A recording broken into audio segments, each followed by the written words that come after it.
How's it going, ladies and gentlemen? This is Christian with the Liberty After Dark podcast. We're going to bring you a three-parter series this time. I know we just did a three-parter in the last episode, but I promised I wouldn't do this again. But this is a 4-hour, roughly, episode altogether. So we did a poll in the community group, which if you want to be a part of that, go ahead and find the main Liberty After Dark Facebook page, and then there should be a community group tab on there for you to be able to join and interact in voting and seeing kind of the direction and updates for the show.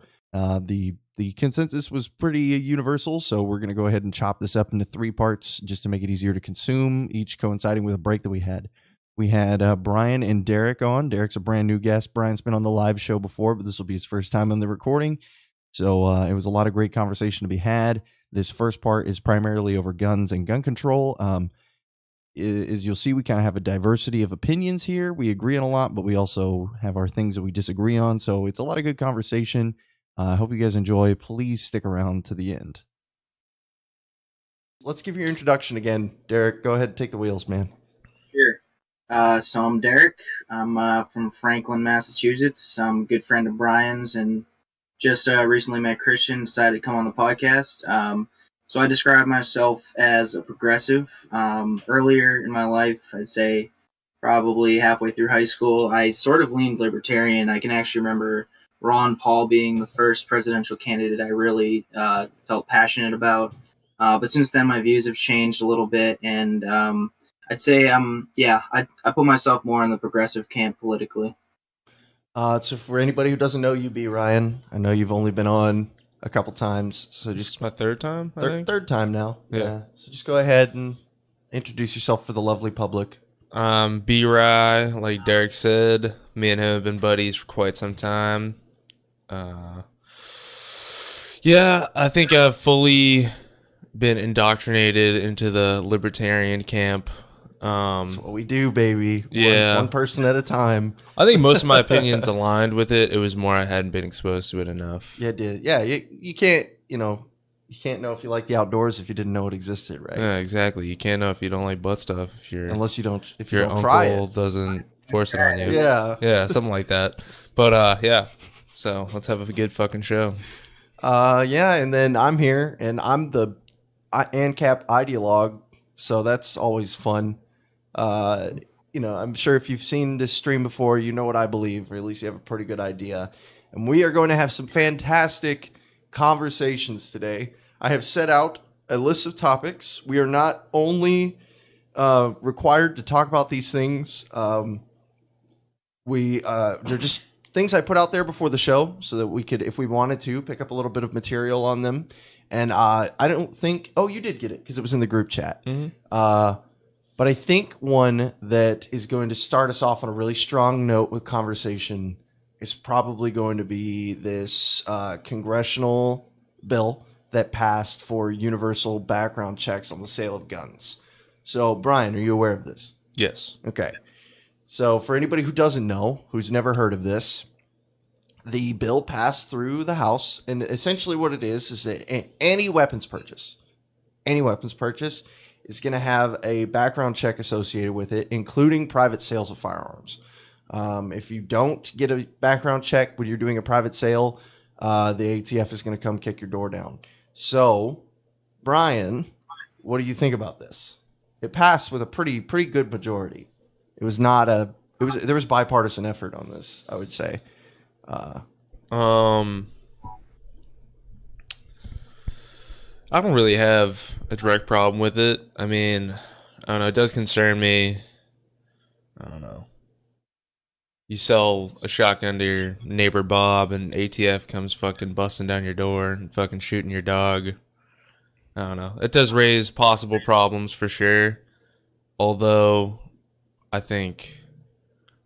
I don't know. I don't want to say necessary evil, but oof, yeah, that's a yeah, I know that's a dirty one. That's a I don't know. I think it definitely puts them in a position that they could possibly abuse their powers, but at the same time, it could prevent people, the wrong hands, receiving weapons at the same time. So I don't know. I think there's good and bad to it. I think overall, besides the private sale, I think it's very good. I think there should be background checks. I think we should treat firearms more like vehicles in our country, where it's like we go through this process, this long fucking process to be able to use these vehicles, yet Right. there's no training that goes into firearms. Yeah. You don't even have Mind to if take a test. one? Yeah, go for it. Yeah, I kind of agree with that point because, from my perspective, I think the background check is like a step in the right direction, but I'm not sure that it'll be all that effective at really stopping gun violence unless you have something like a licensing system, which, as you alluded to with cars, we already do this. Like, you need to get good training, you have to get a permit, so to speak. With firearms, I think that'd be something that could actually curb gun violence, and they've had some studies where Missouri, they got rid of the licensing program. Homicide deaths went up, suicide deaths by firearm, that is, went up. Whereas in Connecticut, they implemented a licensing system, and the firearm deaths actually went down, and suicide rates went down by firearm. So I think at face value, it's not going to be able to do much, just the background checks. But I think if you have a good system of accountability with a licensing program, something like that, it could eventually start to curb gun violence. But we'll have to see. Okay, so I'm gonna be that guy and say, what in the goddamn no? So I'm gonna avoid the gut reaction. I'm gonna avoid the government reaction that I just can get into sometimes. But I'm gonna give my 2 cents as to why I'm not okay with this. So let's say we're gonna craft a hypothetical here, and it probably isn't even really that necessary to draft what I'm trying to say here, but I think it maybe will help for anybody who doesn't understand where I'm coming from. But let's say we put ourselves in this position to where we pass this, and you and your dad or exchange firearms, or you sell a firearm to a buddy or something like that, and word gets out because people talk about guns now, and people talk about guns to the authorities, especially with things that red flag laws and stuff like that have passed. It's not about minding your own business anymore, which, to an extent is understandable, especially when it's a case when you're trying to keep your community safe and stuff like that. I can get that, but at the same time, it can be abused. So I would hate for a situation to where people who are already dying under these red flag laws to come up in a similar way for people who aren't properly exchanging weapons. And that seems like a pretty shitty way for good people to get hurt. People who would have otherwise not be anything close to a menace to society. I think we a lot of times, because of the rate of shootings in the U.S., which there are a lot of them, out of the 330 million people that we have in the U.S., it's a big population with more guns than there are people. There's going to be lots of shootings. I think we've all, especially in the last decade, kind of accepted that, unfortunately. Somewhat. Yeah. Yeah, I mean, it's a consequence of the state of the way of the union, if you want to put it that way. And I just don't see how this is going to. I haven't seen any kind of backing or statistics corroborating that this is going to have the desirable impact, right? Because even in the cases where background checks are. Okay, go ahead. Yeah, that's fine. Sorry, you cut off. No, that's all right. Kind of bad now, but yeah, I agree. Like, by itself, a universal background check bill isn't going to do anything. I think the intentions are pure in trying to close some of the gun show loopholes. There's not much accountability if someone can just walk into a gun show and just buy a weapon without any sort of mental checks or criminal record or whatnot. But that's why I brought up the licensing part of it, because from what I've read on the data, the only time that the background check bills do work is when they're used in licensing program. And you're right that there is sort of a gray area where, if you were to loan a gun for your relative to go hunting or to gift one, that could run into some troubled areas, I think, with law enforcement, and that would have to be ironed out, and the specifics of that would need to be improved, I think. But I think most Americans do support something like this, and I think when Obama tried to do it, it pulled at like 90%. Like, I think it's just like they called it common sense background Yeah, checks. Like, it common should sense, gun be, control, all that. yeah. Yeah. Well, yeah, and I actually like I'm someone on the left who I actually don't know if something like an assault weapons ban is even a good option or viable path for reform to stop gun violence, especially when most homicides aren't committed with an assault weapon, as they call it. But so that's why I think a licensing program coupled with a background checks is a good first start because it could actually create some sense of accountability and prevent people that have no business owning a firearm obtaining them. So, I don't have any issue with, let's say, okay, so I know this is, just to give you a perspective of why I continue to disagree with this. I wouldn't have any issue if the gun store, and every gun store in America was a part of like the gun store federation, and they all said like, you know what, we need to come together and we need to institute background checks, right? And they, as the establishments which sell these things, do perform their background check, however it may be, or they only, allow this or that or whatever. My issue is when the centralized authority with the means to violate my NAP and other people's NAPs, non-aggression principle, you know, is the one pushing these out. And it's we've already pretty much demonstrated that the representative body that we have in the republic that we have today is not, it's a, it's not as bad as it would be in a democracy, but it is still just one majority over another majority. It always has been, always will be. That's the power of a representative body. But we're always just squishing someone else's opinion, and in a lot of times it doesn't matter. Whatever, you can squash a wrong opinion as much as you'd like, but at the same time, when it comes to things, when we're talking like rights, especially like Second Amendment rights, if you aren't comfortable being around weapons, like I'm not you necessarily, but whoever, XYZ person isn't comfortable being around weapons, I can't tell them that they like have to buy one, or they have to even tolerate living next to someone who owns them, or that they have to, be okay with me and Brian or whoever owning an AK-47, for example. But I also don't think that their discomfort gives them the right to limit someone's liberties based off of, I mean, what most times isn't even a suspicion. It's just a fear. This is how we got like the Patriot Act. It's like a fear. It was a fear that anybody could be a terrorist. And so now we have the TSA filling out your cavities every time you try to get on an airplane. And is that a warranted response? I'm not going to bomb anybody, but how am I supposed to project that to society? How is anybody going to believe me who's bought this Fear Act? I could own a freaking RPG. Give me a McNuke. I'm not going to use it on anybody because that's fucked. But obviously there are people in the world who would.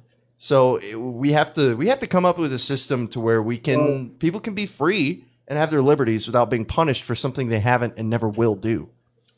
I think one side of the whole shooting topic that I don't know isn't talked about enough, I should say, is just like an avenue for people to get their mental health right. Like there's really, I feel like there's not, I don't know, a good enough way for these people to go where they, I don't know, can actually speak freely other than like a private therapist that you pay out of pocket for. And Right. I think that's the bigger issue. Like it's like, Well, I mean, yeah. if they didn't have guns, what are they'll pick up a machete and walk into a school. They'll drive a So, fucking yeah, truck it's- into a crowd of kids. I They're think going to find a people- way to cause damage. Definitely, yeah. I think people kind of, liberals and conservatives do miss the point on that issue. The right will say, "Oh, it's just a mental health thing," or the left will say it's a gun thing. When in reality, it's kind of both. Like, Oh, yeah. Yeah, I agree. if you're not addressing the mental health component of it, it doesn't matter if someone's gonna grab a like 30-round magazine gun and walk into a school, or if they're gonna, kill their family members or something. Like, they're still going to do something violent if they're not addressed. If there's no mental health treatment. At the same time, accessibility to dangerous weapons makes the outcomes a lot more horrific. Like, I mean, just the last 10 years in this country, we've seen that outcome happen over and over. Yeah. So it has to be a balancing act, I think. So I mean, this also comes back to when people talk about the history of gun violence in the U.S. Right, and people are like, oh man, like AR-15, like it kills all these people. Like the average shooting with an AR-15 kills like I think it's like 2 people, which is a big deal because most aren't above 1. Which also kind of shows you how there's so few AR-15 shootings that they're all almost a group or mass shooting.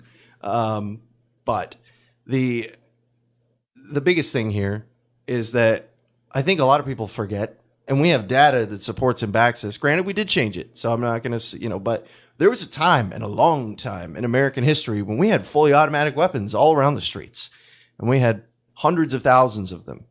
We're talking about back in I think this was the 60s before they instituted the ban in the 70s for fully automatic weapons, and they were just all around.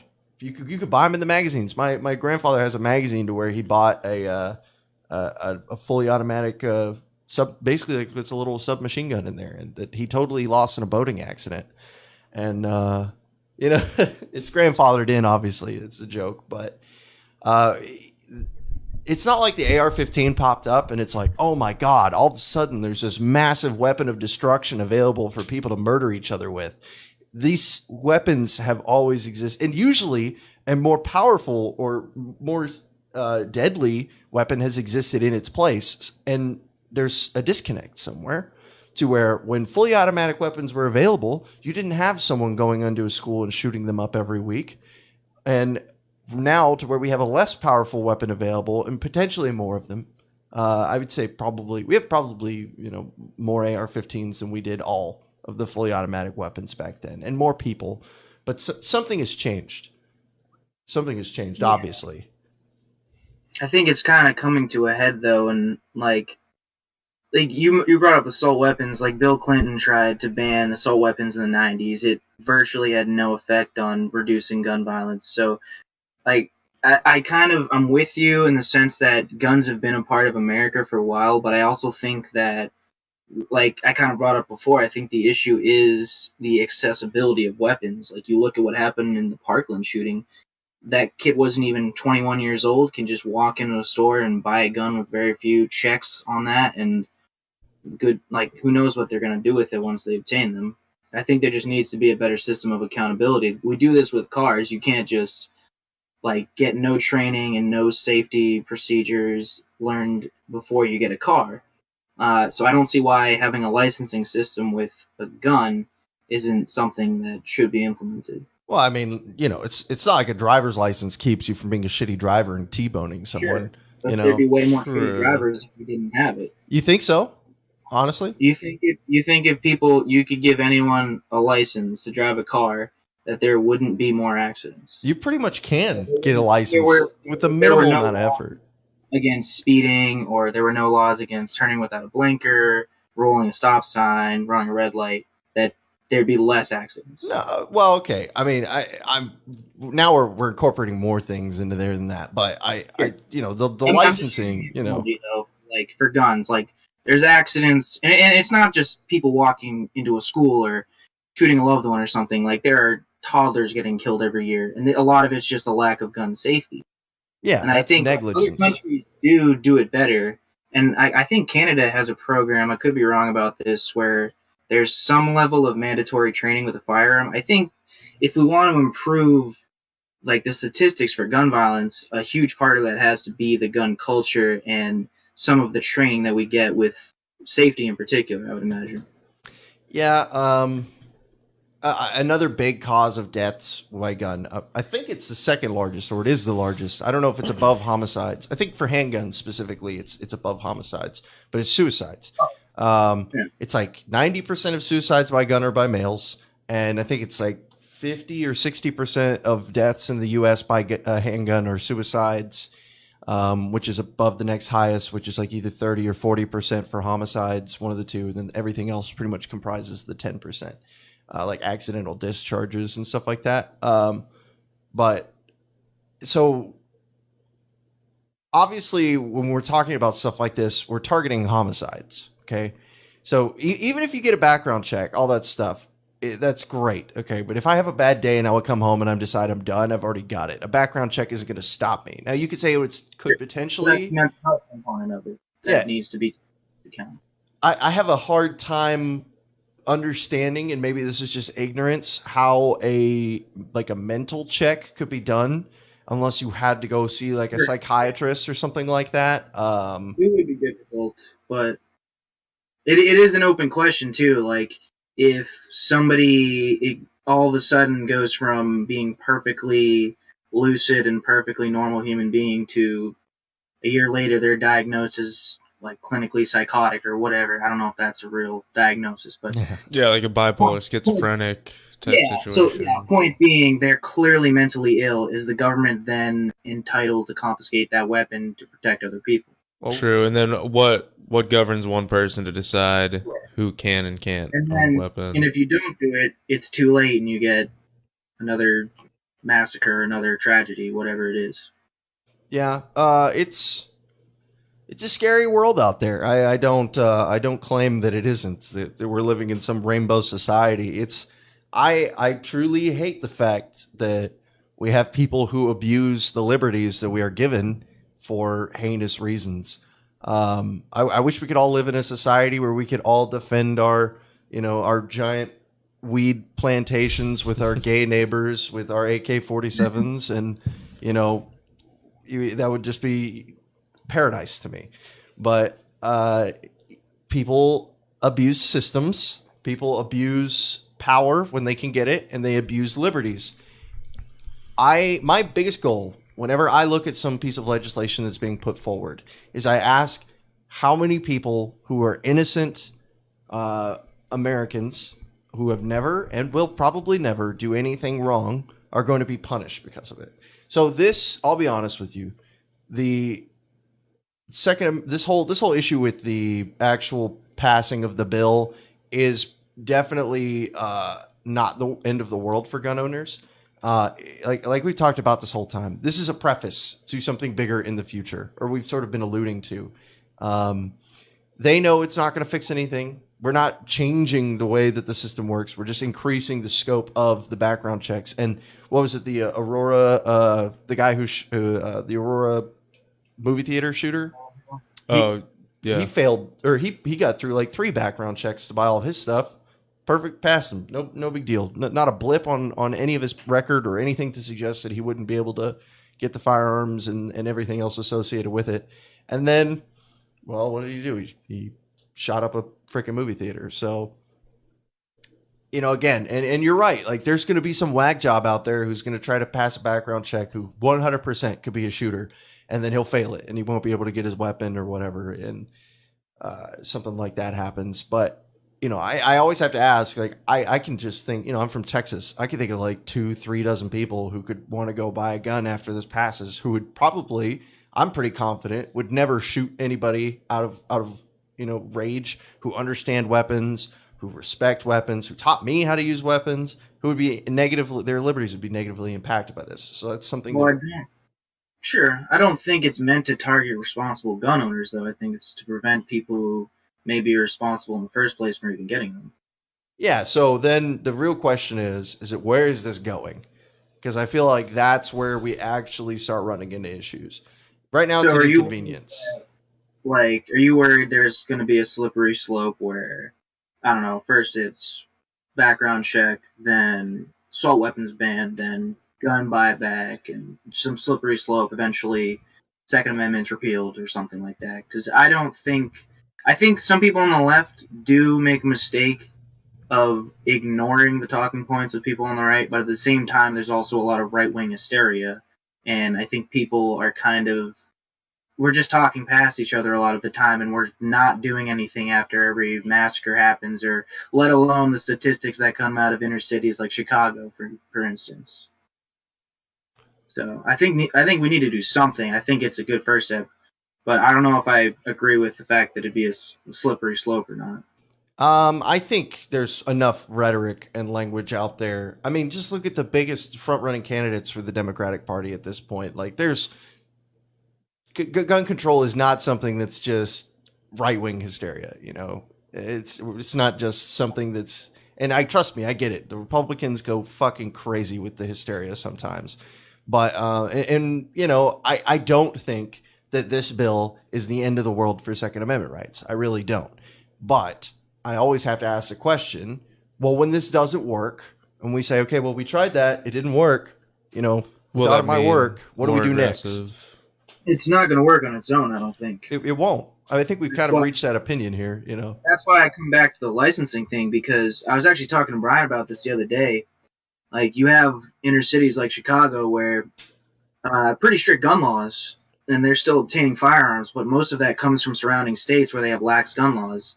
So I feel like in the union that we have, there's 50 states and 50 different sets of laws for guns. You're going to end up with some pretty bad outcomes. Like, people are just going to sell them. There's no way to track it.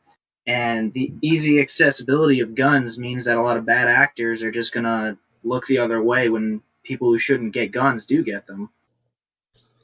Yeah, and I mean, then there's also the argument that, like, no matter how many, I don't know, safety nets you put up, you're not going to prevent the guy who just goes and gets a gun on the black market anyways. Sure, but these things don't happen in other countries around the world. Like, the gun deaths in, I don't know, other industrialized first world countries are a lot lower than they are in the United States, and that's not an accident. Well, yeah, I mean, let's look at Japan, right? Japan has like 6 gun homicides, if you don't count police, which I think should be included in those statistics. But they have like 6 gun homicides a year or something like that. It's like less than double digits. It's like 6 or 9 or some crazy crap like that. You know, most deaths by homicide are just assaults with a weapon, assault and battery or something, you know, assault with a deadly weapon or something like that. So there is a direct correlation to guns pretty much just not existing in Japan for all intents and purposes, unless you're military or a cop. And even then, you don't get to take it home with you. It stays at work, and you know, you don't take it off duty as a cop. And that's pretty much it. So I had the numbers somewhere. I could look it up, but the number of guns in Japan that are like in the citizenry is ridiculously low. Hunting isn't a big thing in Japan. Hasn't been in a long time.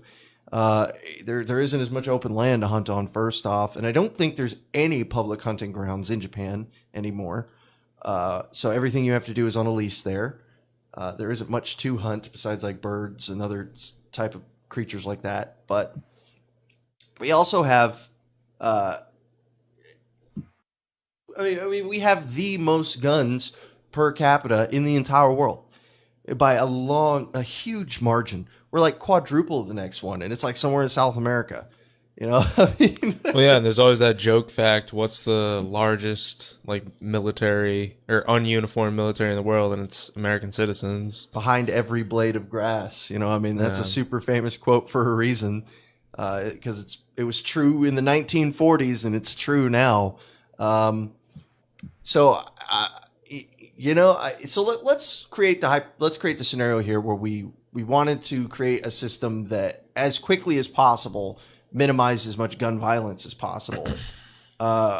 We'd have to do a buyback. We'd have to do a national level buyback, right? I think we'd have to get rid of 80% lowers, which I don't know how big you are into guns, but that's basically a way to get a lower for an AR-15 that has no serial number. It's not tracked. And then you can buy all the rest of the pieces of it, slap it on there. And since the lower is the only thing that the ATF cares about, that's the actual gun, as they say.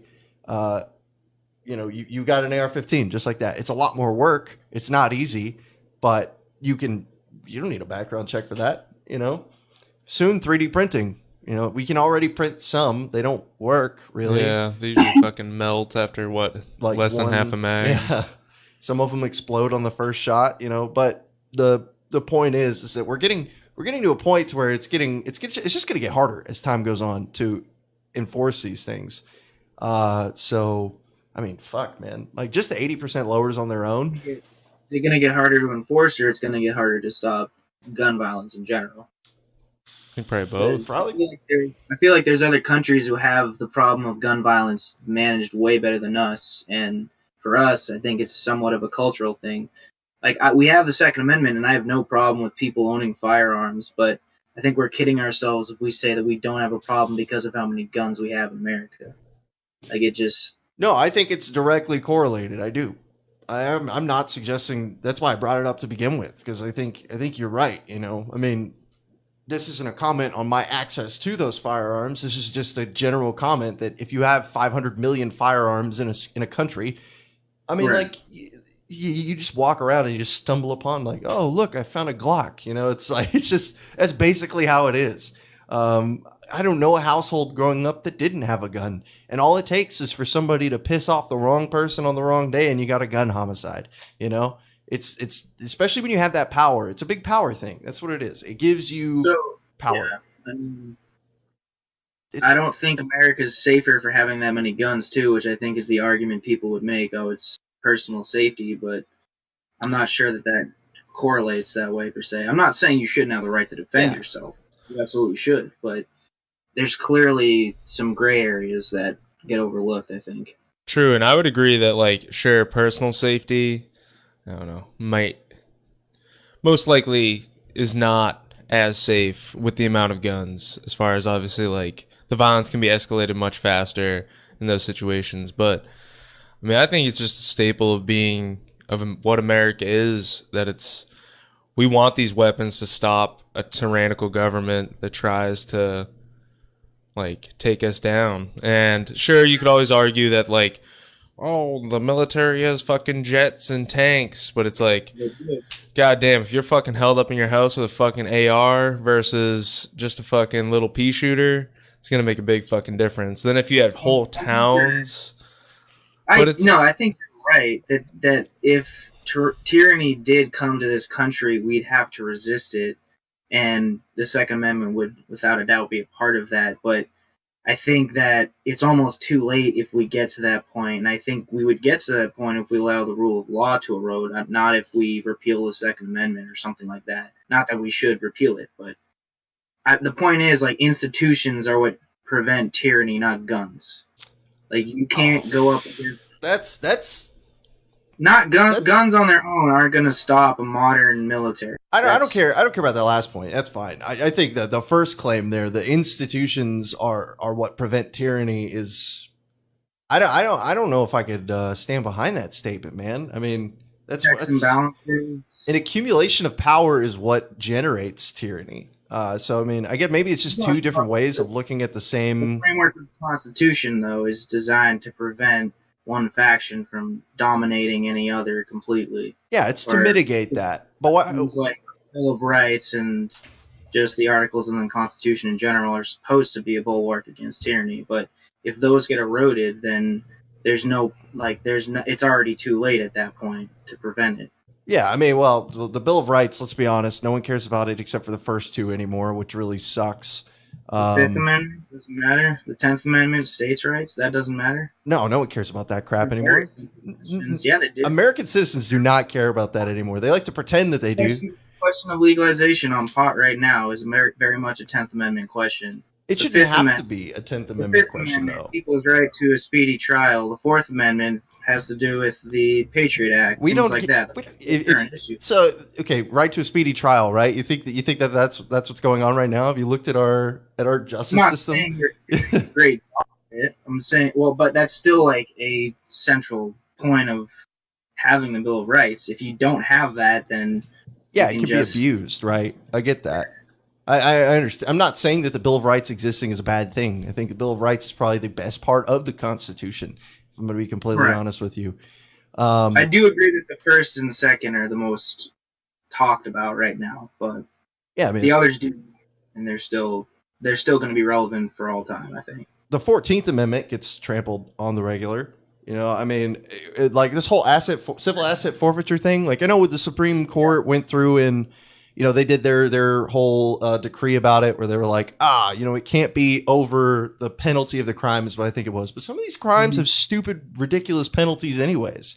So it's like you Yeah. can have, you know, $150,000 or 6 months in jail. And it's like, oh, okay, you can just like take my house or I sit in a cell in a cage for 6 months. Like, And they're also, like, the private prison lobby right now, they have a lot of power, and there are people that are working basically slave wages because of a technicality with the 14th Amendment, and that's not really talked about that much. Yeah, and the fact that the country that stands for fucking freedom has that going on it is fucking disgusting. Yeah. Just even the fact that we incarcerate more people than fucking China, who has population and is an authoritarian state, is mind-blowing. Yeah, so honestly. We need to get back to actually a large part of that's the war on drugs too, which again we probably agree with a lot on that. Don't get me started on that. Yeah, we could talk about the war on drugs for hours. Yeah, I think we'd agree on that more than definitely guns. That's kind of why I wanted to start on guns. If I'm going to be a little honest with you, because I knew that would be a place where we had some friction, keep things interesting. But I don't think I'd like to say that I think sometimes I do a bad job of conveying this. I don't think anybody on any side is sitting there like, how do we disarm the American people? Everybody has what they believe to be their best intentions in mind. Okay, I can sympathize and I can understand why someone would say something like, we need an assault weapons ban. Like, if I'm like, you know what, AR-15s kill a lot of people at one time.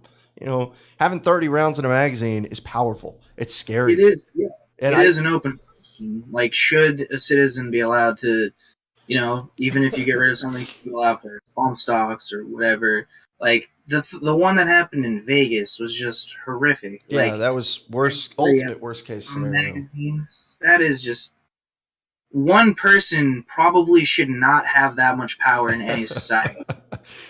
You know what I'm saying? Like, to be able to just snuff out that many people's lives, like, it should be a lot harder to do that. Yeah, I was deployed when that happened. That was super fucked. Just coming into work one day and then getting news updates on my phone, and it's like, oh, a bunch of people are dying. And I'm like, this is great. Yeah. I love this. This is so much fun. Yeah, and that hit even more home with me because I was with my buddy in Texaco, and he's from Vegas, and like he's getting hit up from people whose brothers and sisters were at the concert. Yeah, my cousin was in Vegas. That's time too. And I had I think an alumni from my school actually died in it. Yeah, so, I mean, gun violence touches a lot of communities, and I don't know. There's a lot. I do think people get emotional about it and want a clear-cut, quick solution, and aren't acknowledging the nuances of it and the difficulties of actually preventing it. But I don't know. I think it just starts with an open conversation about gun ownership and public safety in general. So it's a hard topic. People get butthurt about it. There's no other way to put it. Like maximum butthurt. Like yeah. I know plenty of people who, if we were, you know, if one of them was in your position or one of them was in my position, probably would have just shut down the conversation by this point because they get. Yeah, they get a lot each other on both ends of the spectrum politically, but I don't know. Like, it needs to be talked about. It's something that's very pressing and very real for people right now, and I don't know. I can understand why a lot of people get whipped up into a frenzy about it, but yeah, I mean, it's I've come to the like I kind of started this all with. I don't think that anybody's sitting there like, we have to disarm the American people so that we can take over the government and make it, you know, freaking Russia, communist Russia or something. No one's sitting, you know, Dr. Eviling up in their chair. People have good intentions with this. So I try not to be a dick about it and be like, oh no, you're trying to like ruin my life because you hate freedom. Like that's not the case. That's I think like, the ultimate straw man. I think I brought this point up to Brian, that I think it was a while ago at this point, but I think it's the Swiss that almost everyone owns a weapon in Switzerland. Oh, yeah, they're all focused on like national defense and and so that's almost a good analogy for America. Obviously, a way smaller population size, less complexity to it, but they have much more strict rules about what they do with their guns, and a lot of that is just the culture of it too. Like, you're not having like as many toddlers or whatever, someone getting maimed or suicides, homicides, whatnot, because the culture is better, and I think the laws too are a little better. But did you guys see that picture? Oh, sorry, I thought you were finished. You can keep going. No, I'm done. Yeah. I was just saying, did you see that picture of? I don't know if they were dating or girlfriend, boy, wife. It could be his wife for all I know. But he's got his gun, and he's got the gun in her mouth, finger on the Oh. trigger with a magazine in, and What she's the like fuck? got her mouth over the barrel. Like, how, That's yeah. how fucking stupid do you? Sorry, I'm just gonna go full insult here. Like, I'm going No, straight yeah. to the ad hominems. How dumb do you have to be to put yourself in that situation? Like, guns I kill would people, hope it Brian. wasn't loaded, and I hope it was for props. But either way, like what were you thinking? Yeah. Yeah. I feel like that's one of the biggest lessons in fucking firearm safety is treat every weapon as a loaded weapon. Don't Yeah. point it at anything unless you plan to shoot it. Yeah. You know. God, people are fucking retarded, dude. Yeah, it's I want to make a point on before we move off the topic, but especially situations like the Vegas shooting, I think it brings up an argument that agencies, which I don't know all the ins and outs of, but it's supposedly their responsibility, such as the ATF and the FBI, that are clearly not doing a good enough job tracking these people to prevent these sorts of things. Like, especially when people, I'm not sure if the Vegas guy specifically, but I've definitely heard in other instances where this dude was flagged and they've had him flagged for X amount of years or months and Yeah, nothing's done. Yeah, Orlando. And then even the guy Joe Rogan talked about in his special that like he had all these weapons, but then he just like charges the White House with a fucking knife over the lawn. And it's like, wait, our government agencies like knew about this guy and they did fucking nothing. Like clearly there's Oh, it's too late. yeah. Which I feel like situations like that, it should almost be like I don't know, like a tick against your funding almost. It's like you're clearly not using all this taxpayer money properly. Hey, it's an incentive system. You know? I'm not saying obviously you would have to very strictly put that out there, or else it would just be making and breaking new agencies every fucking 5 years. Well, let's look at the shooter in California. Not the church shooter, the one right before him. I can't even remember his name, but he was an extremist, and he had purchased an AR-15 and a bunch of ammo. He was asking shady questions. I don't think the authorities came to the gun store after that, asked him some questions about the guy. They're like, "Did you sell him a gun? What did he ask for? Blah, blah, blah." He's like, "Don't tell anybody about this," kind of thing. Super secret squirrel shit. And, you know, they had been tracking him by the time all the information came out. They'd been tracking him for like 3 years or something. It's in like he's like a potential, you know. I don't know. With my anti-government rhetoric, I'm probably on a list too. But you know, they've been tracking him for years, and their argument was, well, we thought he might have been a part of a cell, so we didn't want to bust him. We didn't want to go in and just pick him up or you know get him on what we had him for, because there was a chance he was in some kind of a cell. You know, like Wasn't he motivated by like jihadist videos or something like that, like some online messaging boards? Like, I could be mistaken, but I think he was like recruited by people to carry out the shooting or something. Yeah, so he was like that's how it all started. Is that he was speaking online pretty openly about some stuff like this, and he got flagged, and then a group not associated with his region or anything pretty much picked him up and force fed him this ideology, and he went buku crazy with it. I don't know, gave him a purpose or something maybe.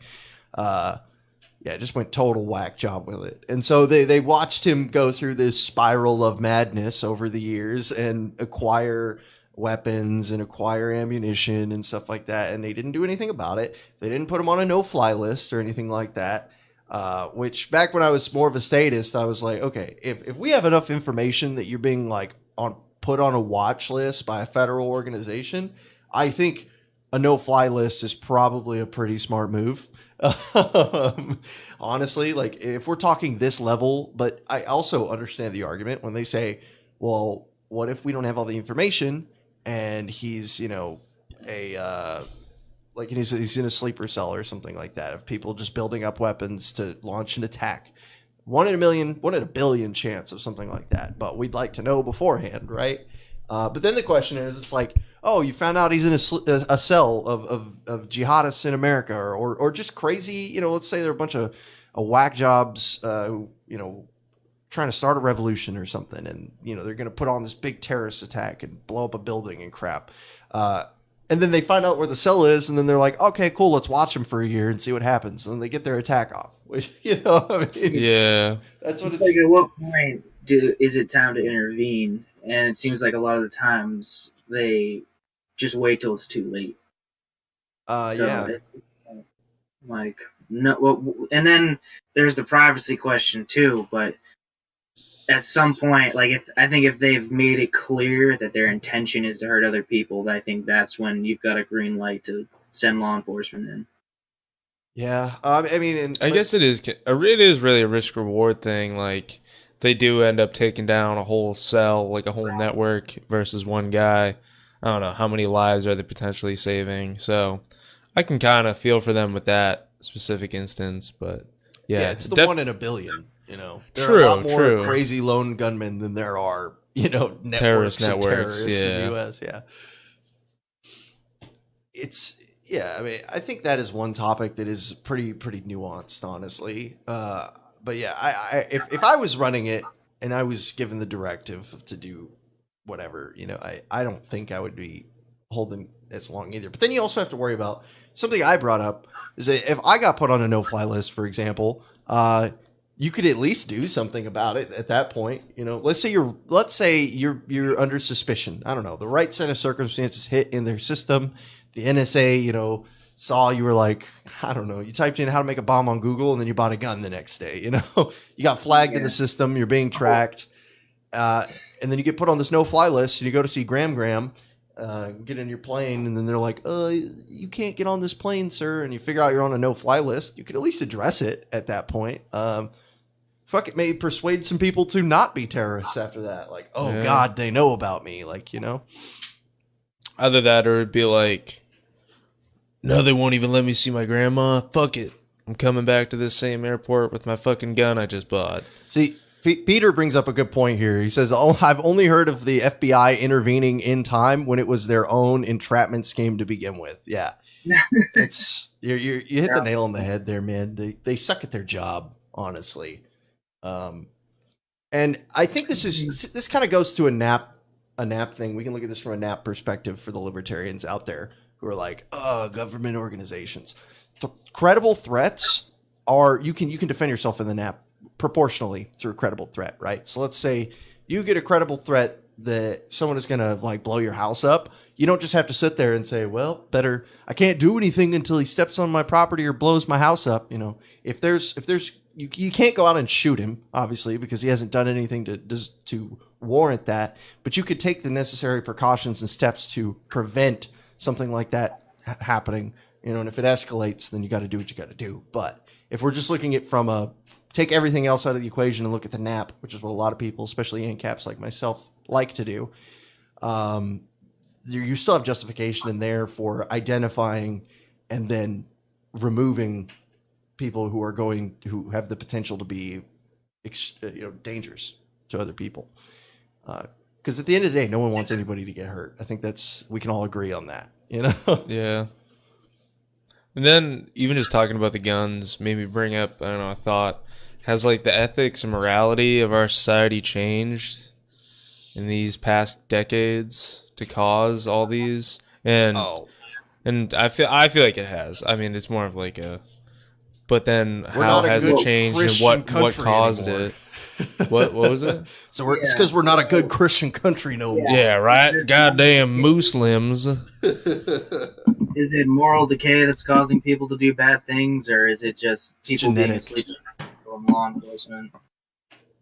That was an interesting argument. It's genetic decay. I heard someone say that it's bad genes are causing people incest. No, bad genes are causing people to go crazier at higher rates. Retarded. And, yeah, that's an interesting theory. Tough one to defend. Yeah, exactly. Yeah. I think we've pretty much talked guns into a freaking hole at this. Oh, I was gonna say. I want to get your opinion about one more thing. So I think we came to the conclusion. I agree that as far as like on a national society level, having 500 million guns in a country is not good. But we've also said that we believe in defense. So I don't think it's your one gun necessarily that's a problem. I think 500 million guns is an issue. So do you have any issue with things like concealed carry or anything like that?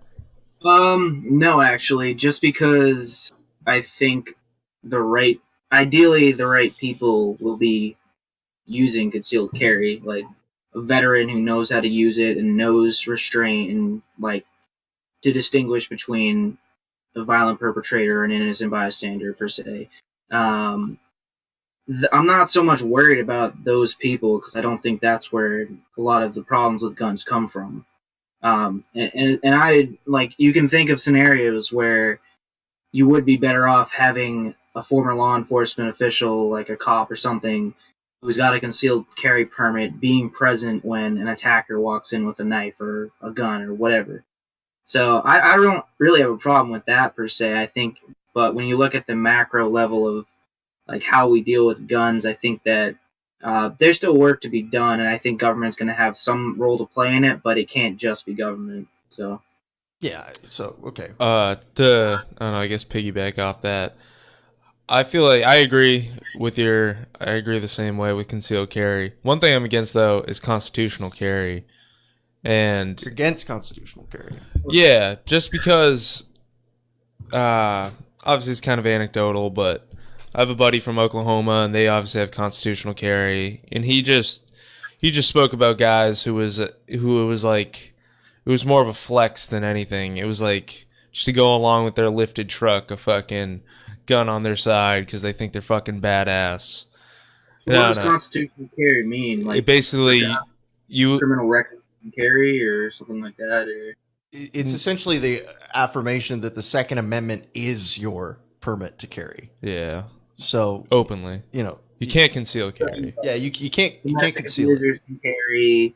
Fucking former violent felons. Can Well, I'm No, pretty but- sure you can't own a gun if you're a felon. So Yeah. I think that You still have to that be. cancels it out. You still have to be like eligible within pretty much all the rest of the law to own a firearm and to carry it and stuff like that. But then past that, it can be on your hip. You can't be intoxicated, all that same stuff. That's all still the same. It's just you don't have to go out and get the permit for open carry. Which, if you're in a state that has open carry, if you get concealed carry, it 9 times out of 10 qualifies as an open carry permit as well. Like in Texas, if you get your concealed carry permit, you can open carry as well. Like Arizona, Typically, concealed is harder to get. Yeah, it is. It is harder to get because I think it should be like there should be standards for who can concealed carry. Yeah, So- 100%. But something that's interesting though, and this is, I think there's like 10 states that do this. If you're in the military, we all go through weapons training, right? And that they qualify that as our ability to automatically get a concealed carry permit. So I got my concealed carry permit through Texas by just sending in a filled out form, my training certificate, and then mailing it off with a photocopy of my ID, and then I got my concealed carry permit like 2 weeks later. And Is that for every state? No, it's like only like 10 states. Okay, But I was going to say. it's not every state. It has to be in their law. But I know plenty of people who are in the military who went through firearms training who never in their entire life should be able to own a gun. Because, so Yeah, I agree with that. not that they necessarily shouldn't have the right to, because again, they haven't done anything to demonstrate necessarily that they can't. You don't have like the faculties, but I wouldn't trust them with a gun. Sure. That's just me, though. I'm not going to suggest that needs to be in the law. Like, oh, we have to think he's a swell guy to get a gun. True, of course not, but I think definitely definitely have your there's personal probably opinion. certain of cops too. Even like Oh God, just don't. Oh yeah, yes. We'll not to say go yes. down that path, but yeah, the point still being that like you need to like vet who's gonna walk the streets with a weapon in general. So Yeah, and then like the stories of, I forget where this exactly happened, but it's basically a cop shoots a dude and they end up looking into him and they find out he like got fired from one law enforcement department and then like goes like 3 counties over and then gets hired by another and then ends up killing somebody. Because like they fired him because he was unfit for that job, but then he just applies for a new one. And then of course you always have those fucking like roided out fucking crew cut, tribal tat, fucking cops just fucking ready to go. Like, fucking give me a reason, buddy. They're looking for a fight. Yeah. Oh yeah.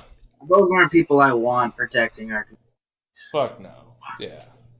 I mean, that I always go back to this. It was a couple years ago, but that guy who was in the hallway and he was like, "Get on the ground, stand up, spread your feet." You know, yeah, the black guy. yeah, and he had the engraving on the side of his butt sock. Eat lead.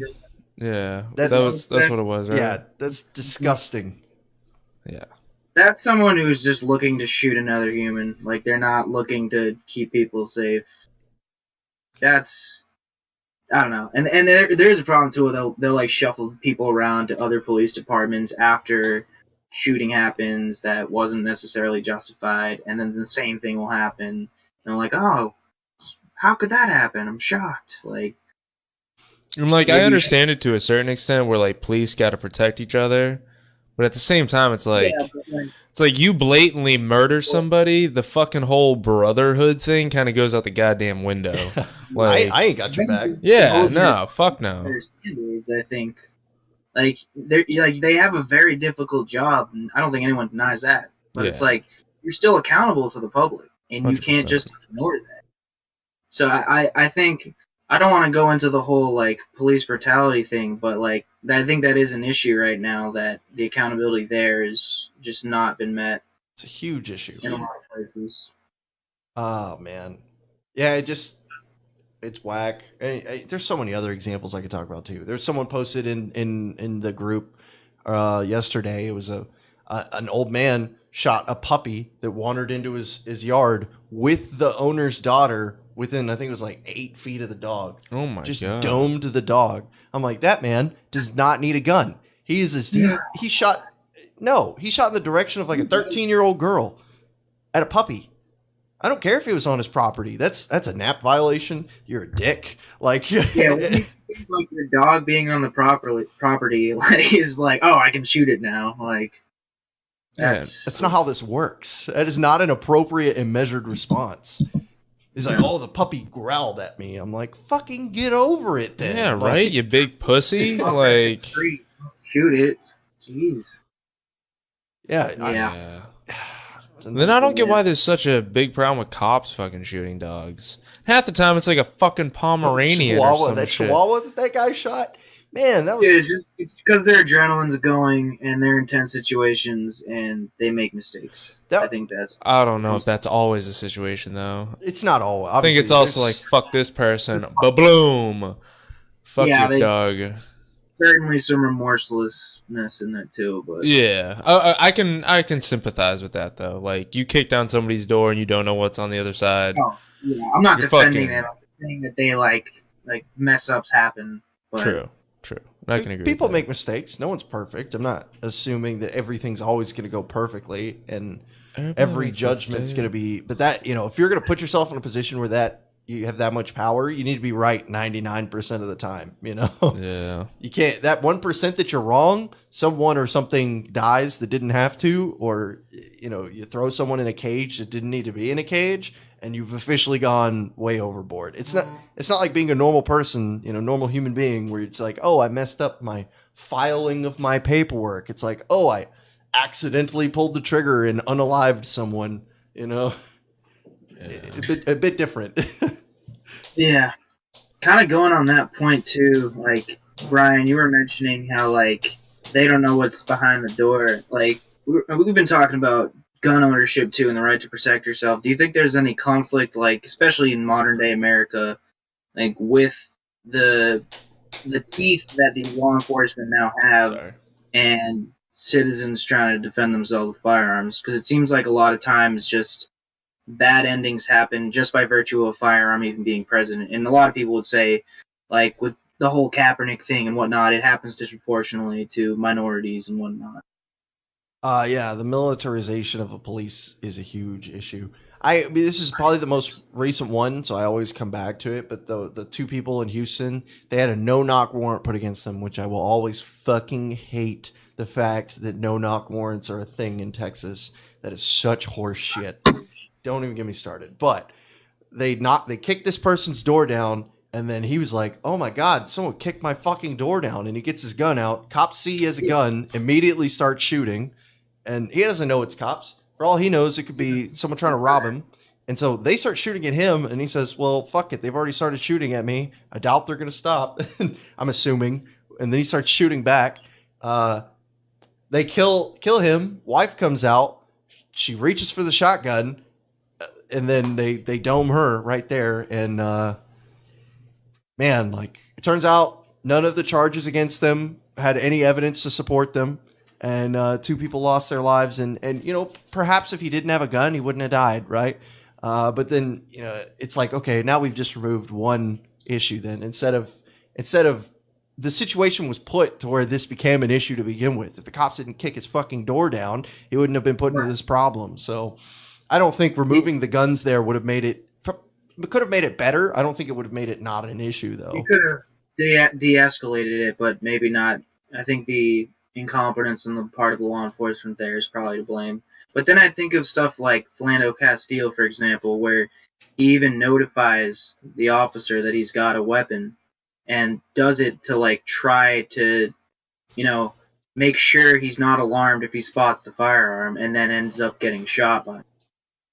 It's just, people are just not sure what to say when, like, you do everything right and still end up getting shot over it. I know there's lots of people who don't want to get concealed carry permits because if you have a concealed carry permit, at least in Texas, you're obligated by law to tell the officer, like, hey, I have a weapon, blah, blah, blah. And then immediately we'll put a cop on edge. I've seen it happen every time you tell them. Like, okay, that's not true.